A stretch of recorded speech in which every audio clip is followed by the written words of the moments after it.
Oi, pessoal, vamos bater um papo muito legal aqui, Cultura ao Quadrado. Vamos falar do Teatro de Bonecos do Gama e de Brasília. Eu, Mimosa e Marco, né, Mimosa? Vai ser legal.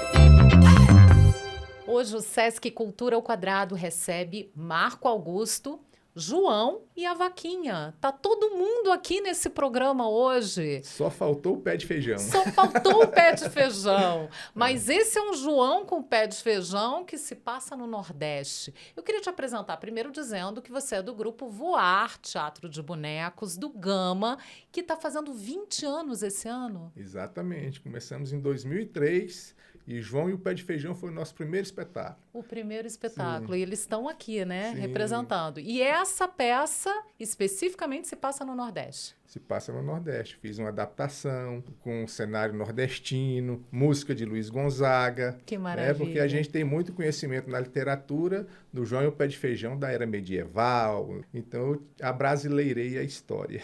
É muito bom porque traz a identidade, as pessoas se identificam mais com a história, né? Sim. Tendo essa pitada brasileira. E tem a questão da aridez, a história também fala da aridez, tem a questão da aridez do Nordeste. Então, eu achei que casou muito bem. Ai, ai. Vai, segura aqui, vai, ufa! Então, lá em 2003, quando eu ainda trabalhava no Grupo Bagagem, eu comecei a montar esse espetáculo e saí com esse espetáculo de lá. E esse espetáculo, o João e o Pé de Feijão, foi que deu origem ao Grupo Voar, deu origem a vários outros projetos que a gente executa hoje. Que maravilha.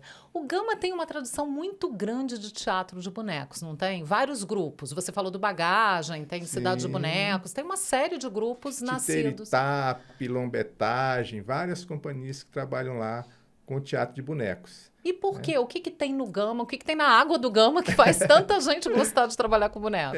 Começou com o Grupo Bagagem, né? Aham. Com Ayrton Marciano, que também começou junto com o Chico Simões, com o Zé Regino também, que já trabalhou com teatro de bonecos, com pessoas aqui do Distrito Federal que começou a trabalhar com os bonecos. E o Ayrton sempre foi muito generoso. A gente fala da questão dos mestres que ensinam as outras pessoas, é uma pedagogia da generosidade. Eu tive a oportunidade de fazer uma oficina com um grupo Bagagem e depois eles me acolheram dentro da oficina deles. Eu ia lá às tardes, ficava lá, depois fundei meu grupo, que na época era o grupo Trapo do Baú, né? E o Bagagem sempre dava maior apoio para a gente e várias companhias surgiram assim, né? Começaram a trabalhar com o grupo Bagagem, depois criaram asas e foram tocar seus próprios caminhos. Então a gente podia dizer que quem semeou essa história no Gama foi o Bagagem. Sim, é o mais antigo, né? E Tem como é que mais foi de seu 30 primeiro anos. contato com os bonecos? Foi no Bagagem? Não foi no Projeto Plateia. Projeto Plateia. Era um Muita projeto, gente fala era um disso projeto aqui. muito importante que ia para as escolas na década de 80, final de 70, 80, e levava teatro para a escola. Eu não gostava muito de ir para a escola, não. Para falar a verdade. Mas quando teve esse projeto, eu fiquei muito encantado. E lá eu vi um espetáculo de Mamulengo. E eu fiquei fascinado com os bonecos. Eu era muito tímido. E aí eu queria falar com o mestre que estava fazendo mas não tive coragem. Mas quando eu cheguei em casa, eu falei assim, como é que faz esses bonecos? Aí fui pesquisar, fui ver em livro como é que faz os bonecos. E tomei contato com o papel machê, que é aquela massa com papel. Fiz uns bonecos. Chamei uns amigos para fazer os bonecos, fizemos na festa do meu aniversário e ficou com essa semente guardada de eu querer fazer teatro de bonecos. Fiz de forma amadora. Você com esse tinha que primeiro idade, contato. mais ou menos, nessa época? Olha, né, eu tinha uns 13 anos. Nossa, começou muito cedo, então. Mas não foi profissionalmente, foi com os amigos, assim. Era uma brincadeira. Era uma brincadeira. A gente só fez uma vez nesse dia do meu aniversário, depois os bonecos ficaram guardados lá. E aí, um dia eu fazia natação, eu estava indo para uma aula de natação, e aí, quando eu estava indo na natação, tinha um cartaz, oficina de bonecos.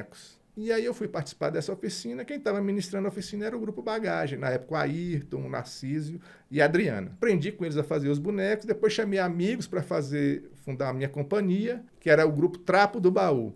E aí o grupo foi crescendo, o Trapo do Baú. E aí, em determinado momento, saiu algumas pessoas do Grupo Bagagem. O Ayrton me chamou para trabalhar no Bagagem. E eu entrei no Bagagem, fiquei trabalhando lá até 2003. Foi quando eu saí para fundar o Voar. Foi uma bela escola, então. Sim, foi Bagagem uma escola. O foi... Bagagem é uma escola, porque eles têm uma parte que é uma intensa fabricação de bonecos, tanto para os espetáculos como para campanhas publicitárias, várias utilidades. Então, foi uma escola muito intensa. Imagino. Eu pelei, mas aqui cheguei. Agora, você fala muito dessa questão da generosidade entre os bonequeiros, entre as companhias. Isso é muito bonito de ver. E eu acho que o ponto de cultura, que tem, inclusive, um ponto de cultura no Gama também, Sim. o Chico Simões esteve aqui, falou do ponto de cultura em Taguatinga. Tem esses pontos de cultura irradiam um pouco essa generosidade de você compartilhar conhecimento, de você espalhar o que você sabe e passar para outras pessoas. Exatamente, muito nessa onda de parceria. Em 2006, quando começou a surgir os pontos de cultura, minha companhia era muito nova. O Voar tinha 3 anos, surgiu em 2003, e aí eu queria muito ser ponto de cultura. Então, assim, sozinho eu não vou conseguir. Então, eu chamei mais 2 companhias, que foi o Titeritá e o Cidade dos Bonecos, para a gente fundar o nosso primeiro ponto de cultura, que era a Rede de Ação Cultural do Gama. E a gente também não tinha espaço para fazer. Então, lá no Gama tem uma praça, que é a praça que fica ali no Cine Itapuã, tem um parque, e tinha um picadeiro lá, que não servia muito para fazer a apresentação, porque eram 3 arquibancadas e um picadeiro no meio. Então, o picadeiro era muito pequeno, mas as arquibancadas eram legais. Tinham 3 arquibancadas. E a gente pensou, que tal se a gente tirasse uma arquibancada dessa, colocasse um palco italiano coberto dentro do parque e a gente fundasse aqui o nosso ponto de cultura. Então, a gente pediu autorização para a administração, eles cederam, a gente fez essa obra lá, tiramos uma arquibancada e deixamos 2 arquibancadas, e aí a gente fundou esse ponto de cultura, que era a Rede de Ação Cultural do Gama. E aí, todo final de semana, a gente fazia espetáculos, oficinas, num parque. Sensacional, Num mais parque, ao ar democrático livre. impossível. Ao ar livre. Esse espaço existe até hoje. É um dos lugares que a gente faz espetáculo lá no Gama, onde mais dá público, porque é um local, naturalmente, onde as famílias vão se divertir ao final de semana. Porque é um parquinho muito legal, um parque histórico, que fica ali ao lado do Cine Itapuã. Então, é um lugar bem agradável. E aí a gente juntou isso, o teatro de bonecos, espetáculos nesse parque. Você falou de oficinas. Eu vi que o Grupo Voar muitas vezes faz oficinas de cultura e meio ambiente. Como é que é juntar essas duas coisas? É um projeto que a gente tem que chama Viveiro Cultural. E aí a gente tinha uma parte que a gente trabalhava com jardinagem, plantio de muda do cerrado, e a gente levava para as escolas. E aí é um projeto que foi muito bem aceito. Como a nossa área é o teatro, a gente começou com o teatro. Depois, com outras parcerias, a gente começou também a entrar em outras linguagens, do audiovisual, das artes plásticas, sempre em parceria com as escolas. Foi misturando tudo. Sim. E, ao mesmo tempo, resgatando essa importância do cerrado, que muitas vezes fica em segundo plano, as pessoas não valorizam, né? A vegetação. E é um bioma maravilhoso, importantíssimo. Então, também é uma maneira de conscientizar as novas gerações de uma forma lúdica. Sim, a gente tinha essa parte desse viveiro de plantar, e a gente fazia questão de ter mudas do cerrado. Sensacional, sensacional, que bom. E o projeto continua? Ele depende muito de apoio, Aham. né? Ele teve uma edição agora há uns 3 anos, a gente já conseguiu levar para várias escolas do Gama, e a gente fica sempre com essa necessidade de ter o apoio, de ter um fomento para dar continuidade ao projeto. Mas formamos muitas pessoas, né? O Gilmar Martins mesmo, que é um integrante da companhia, que estudou paisagismo, para poder auxiliar no projeto, para poder tocar o projeto. Então, é um projeto muito legal. Sensacional, achei sensacional. Essa questão da formação, de você continuar passando a tradição para novas gerações, as oficinas cumprem esse papel e vocês também têm cursos profissionalizantes, ou seja, pode virar a arte dos bonecos, a brincadeira pode virar uma profissão. Exatamente. E sempre com essa coisa que eu chamo que é a pedagogia da generosidade. Hoje nós estamos trabalhando com o Gabriel Calazans, que é um jovem de 17 anos que se encantou pelos bonecos. Ele se encantou pelos bonecos no estilo Muppets. E a gente, um integrante da companhia, viajou, se mudou para o Canadá, e a gente teve a oportunidade de conhecer o Gabriel, que hoje ele se diz profissional, com 17 anos, já fazendo espetáculos com a gente, com outras companhias, campanhas nacionais. Então, é um jovem talento que nos dá o privilégio de trabalhar com ele. Que delícia, que ótimo. Pedagogia da generosidade, de fato. Você falou dessa questão nacional, o Grupo Voar conseguiu se apresentar em todos os estados do Brasil? Sim, muito com o apoio do SESC, né? O palco giratório foi fundamental para isso. Nós participamos com o espetáculo Os Meninos Verdes. Fizemos vários estados, porque parece que ficou faltando 2 ou 3. Aí depois veio o FAC, que a gente falou, não, a gente precisa completar o mapa do Brasil. Por favor, né? Tá faltando 2 ou 3 não, né? Vamos fazer tudo, né? Aí o FAC nos ajudou, a gente conseguiu completar. Cobriu o Brasil inteiro, exatamente. então. O que vocês percebem quando vocês vão em outros estados? Tem uma marca do Teatro de Brasília? O Teatro do Gama tem um carimbinho ali que é do Distrito Federal? Tem alguma, não sei, um sotaque diferente, uma maneira diferente de contar a história ou é meio padronizado? Especificamente da nossa companhia, a gente tem uma característica de alguns espetáculos nossos ter essa relação com a literatura. Então, como a gente leva alguns espetáculos que as pessoas já conhecem, a gente causa uma empatia, uma aproximação que resulta nessa questão da gente conseguir cativar o público. Então, nós já montamos o Menino Maluquinho, os Meninos Verdes da Cora Coralina. Quando a gente chega com o espetáculo de Cora Coralina, todo mundo se identifica, quer ver, quer tocar os bonecos, quer saber quem são aquelas criaturas que são os Meninos Verdes que surgiram lá no quintal da Cora Coralina, na cidade de Goiás. Então, a gente leva isso, né? A nossa identidade e casa com a identidade de quem mora lá. E aí, com essa questão de ter uma referência na literatura, uma referência no Cerrado, a gente vai se aproximando da plateia. Ah, sensacional. E vocês se apresentaram fora do Brasil também, já? Sim, já tive a oportunidade de ir com o João e o Pé de Feijão para o México, para o Chile, para a Espanha. Então, assim, esse espetáculo, João e o Pé de Feijão, ele tem essa mobilidade maior. Porque só eu dou vida a todos os bonecos desse espetáculo. Então é fácil de viajar. Eu e um técnico de som, a gente consegue viajar. É viável, aí é viável. No caso, esses bonecos, como é que eles são feitos? Você que fabrica? Sim, são feitos em látex. Então, eu gosto muito de trabalhar com látex porque ele tem uma maleabilidade. Eu desenvolvi um formato que eu consigo trabalhar dessa forma e movimentar a boca do boneco, que também eu considero uma inovação dentro do boneco de luva, porque geralmente o boneco de luva não tem articulação de boca. E aí eu gosto muito de trabalhar com esse material. E fica muito perfeito, né? Sim, assim, os detalhezinhos, você vê cada detalhe muito bem feitinho, né? E você dá oficina também, você também usa a pedagogia da generosidade para repassar esse conhecimento. Na semana passada, a gente foi em Posse participar de um projeto lá. Nós fizemos uma oficina para 80 professores da rede pública. Que fantástico. Você falou que tem uma certa inovação na maneira como você fez os bonecos.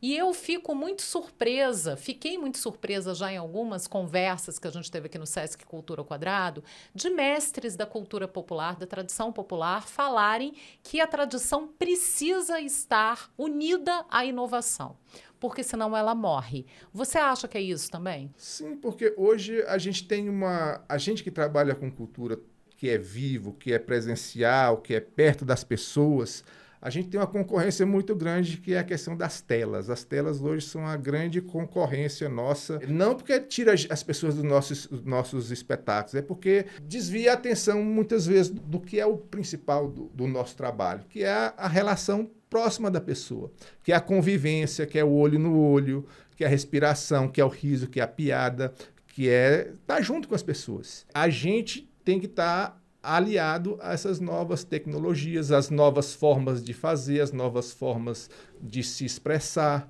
Por exemplo, a gente brinca mamulengo também na nossa companhia. Eu falei que a gente faz todos os bonecos, com exceção de um espetáculo.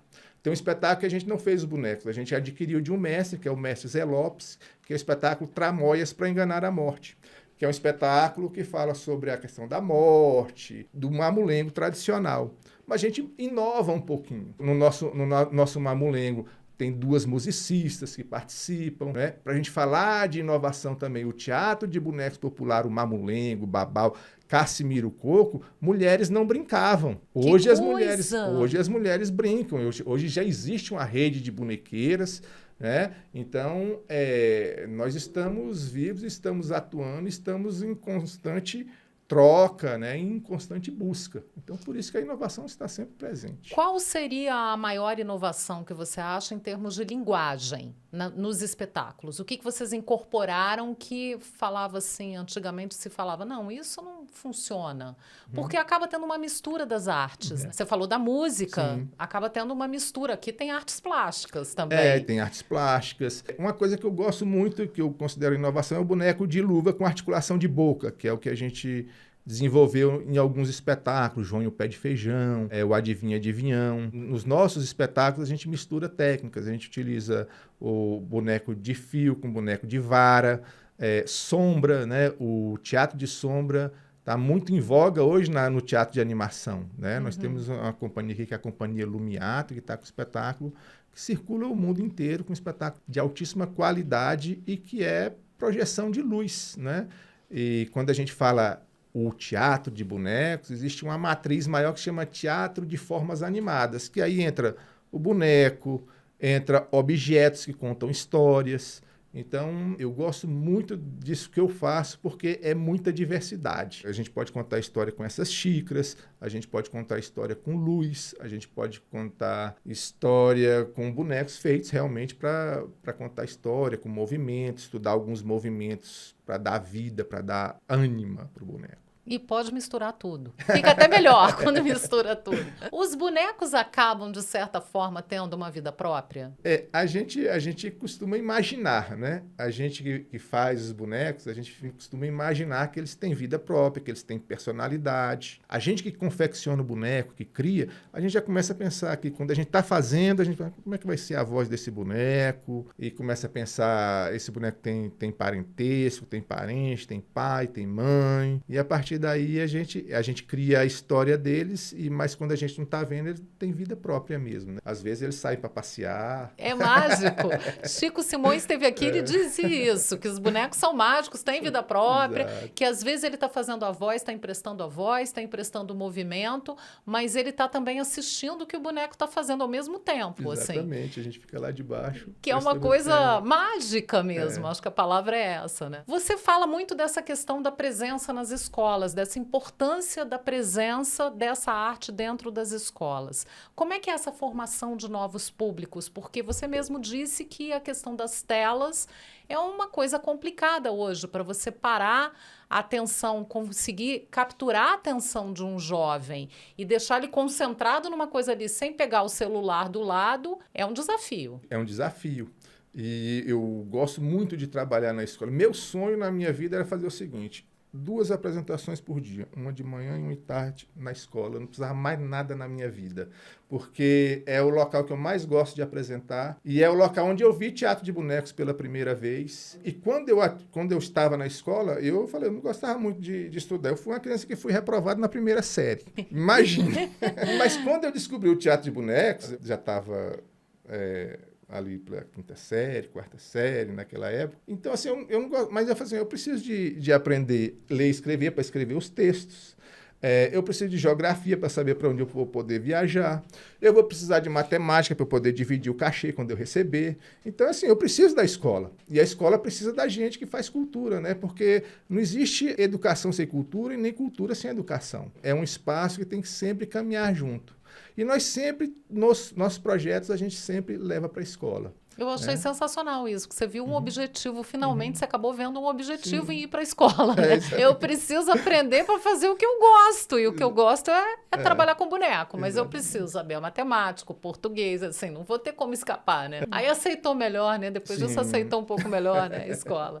Esses projetos de formação de público são muito importantes, né? Estar nas escolas e apresentar e ter esse primeiro contato com as crianças é muito importante, não é? É muito importante, principalmente quando a gente leva para quem nunca viu. A gente já foi fazer espetáculo de teatro na escola, aí a criança, a gente tá montando lá o cenário, a criança fala, tio, que hora que vai começar o filme? Eu falei, não é filme não, é teatro. Ah, é teatro? É. Aí a gente fala, é ao vivo, é com bonecos e tal, porque tem muitas crianças que nunca viram, né? Então, quando a gente está aí circulando pela periferia, pelas escolas do campo, a gente tem esse privilégio, né, de mostrar pela primeira vez o que é isso, é teatro, é bonecos, é para vocês, é para vocês. E deve ter um encantamento incrível das crianças, né, nesse primeiro contato. Sim. Acho que sempre tem, né? O encantamento sempre tem em qualquer fase da vida, mas acho que uma primeira apresentação deve ter um gosto muito especial. Eles ficam, assim, deslumbrados, né? Não viram, depois acontecem as coisas muito interessantes, assim. Não, e eu posso levar um boneco desse para casa? Eu falei, não pode, que eu tenho a apresentação dele. Mas ficam com vontade, às vezes, até de fazer oficina, né? E aprender a fazer. Alguns projetos a gente tem a oportunidade de fazer apresentação e oficina. Isso é bem interessante, porque fecha o pacote todo ali para a criança, né? A gente desenvolveu umas técnicas, a gente trabalha com boneco com material reciclável e aí a gente consegue desenvolver bem. Que é legal também, porque entra na questão da sustentabilidade, né? Vocês estão sempre com um olho na cultura, outro no meio ambiente. Muito bom. Você está falando muito dessa questão também de aproveitar a literatura brasileira, Cora Coralina, Ziraldo, e mesmo as peças que não foram escritas aqui, as apresentações que não foram escritas no Brasil, trazer para um universo brasileiro. Essa é uma preocupação mesmo de vocês. Vocês querem fazer uma coisa conectada com a realidade do público. Sim, inclusive já temos experiência com audiovisual. Um espetáculo que a gente montou há um tempo atrás era a Princesa de Bambu Luar, que era um boneco de manipulação direta, que, quando a gente fala boneco de manipulação direta, que é o boneco de corpo inteiro e que geralmente ele vem de uma tradição japonesa que é do bunraku.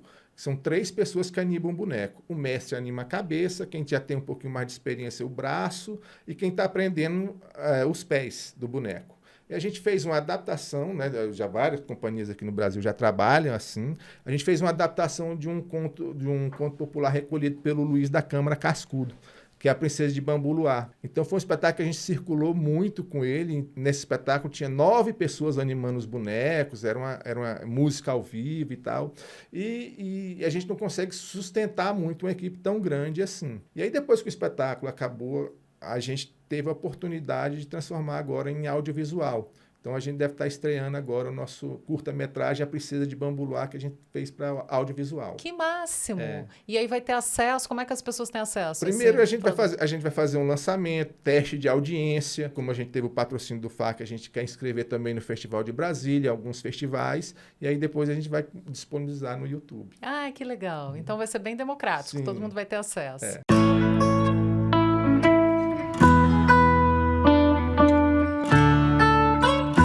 Que você falasse um pouquinho da peça, especificamente da peça Família Brasília, porque eu achei que é muito, a gente está falando dessa questão de trazer o universo, né, para perto do universo do público, e esse universo Família Brasília é o nosso universo, né? É um espetáculo que ele foi criado pensando em educação patrimonial, falar de Brasília para as crianças. Então é a história de um casal que vem do Ceará e vai receber os sobrinhos e vai apresentar a Brasília. O casal que vem do Ceará são pioneiros, que vieram para a construção de Brasília. Exatamente, são os candangos e vai receber os sobrinhos que vêm visitar Brasília.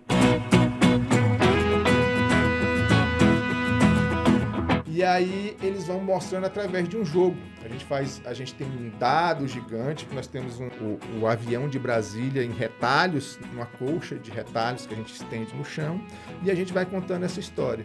E aí a gente vai jogando o dado, fazendo perguntas. Ele é bem interativo. E aí a criança, o público, né, infantil principalmente, imagino, vai aprendendo sobre a cidade e aprendendo também a importância que os candangos tiveram, né, as pessoas que vieram construir a cidade.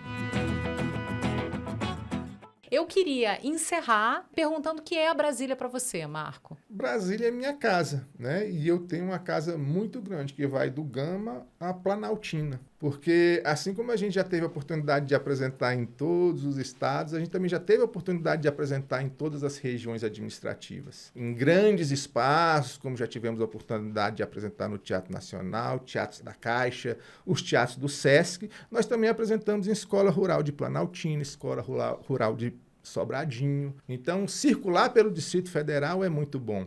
É uma coisa que outras companhias não têm assim tanto privilégio, né? Uma companhia de São Paulo para apresentar na sua cidade vizinha tem que viajar um bocado. Não, aqui a gente consegue em 1, 2 horas percorrer do Gama à Planaltina. Então, eu gosto muito dessa geografia, de como Brasília é organizada. Então, assim, Brasília é minha casa, que é grande mesmo, onde eu posso brincar boneco em várias regiões administrativas. O que a cidade te passa, assim? A cidade te passa inspiração? É uma cidade diferente das outras? Como é que você enxerga essa sua casa tão grande, espaçosa? Eu percebo as diferenças, né, de quem mora nas regiões mais afastadas, na periferia, e daqui a Brasília, que recebe as pessoas de todas as cidades para trabalhar, para algumas necessidades. Eu, como moro no Gama, muitas necessidades a gente tem que buscar aqui. Nós não temos cinema, a gente tem que vir para o plano piloto.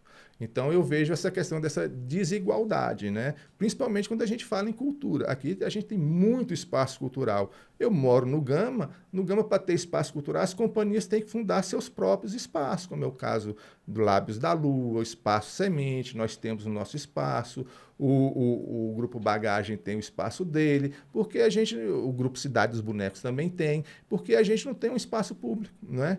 A gente se sente muito esquecido nessa questão da atenção cultural para conosco. Então, a gente sofre com essa questão do espaço, que reflete diretamente no acesso. Se você tem um teatro público, você vai ter espetáculos com ingresso mais em conta, com projetos que acontecem lá dentro, projetos sociais, como acontece aqui nos centros culturais, né? Você acha que a cultura constrói essas pontes entre as regiões administrativas? Porque tem esse desnível mesmo, mas a cultura acaba unindo? Eu acho que sim. A gente tem muita parceria com o pessoal da Ceilândia. Nós temos uma associação de bonequeiros, que tem bonequeiros que vivem em várias cidades, Sobradinho, Planaltina. Então, a gente não vê assim, uma grande separação quando a gente vai falar assim, de cidade ou de região administrativa. Nós somos todos Brasília, mas uma Brasília bem grande, que essa casa que eu falo. E que essa Brasília bem grande exercite muito essa pedagogia da generosidade. É o que a gente espera, Sim. né? Muito obrigada pela entrevista. Foi ótimo conversar contigo. Vida longa ao voar. Que voe bastante aí por todo o Brasil, por todas as regiões administrativas do DF, por todo o Brasil e todo o mundo. Obrigado. Obrigada. O Sesc Cultura ao Quadrado volta na próxima semana. Até lá.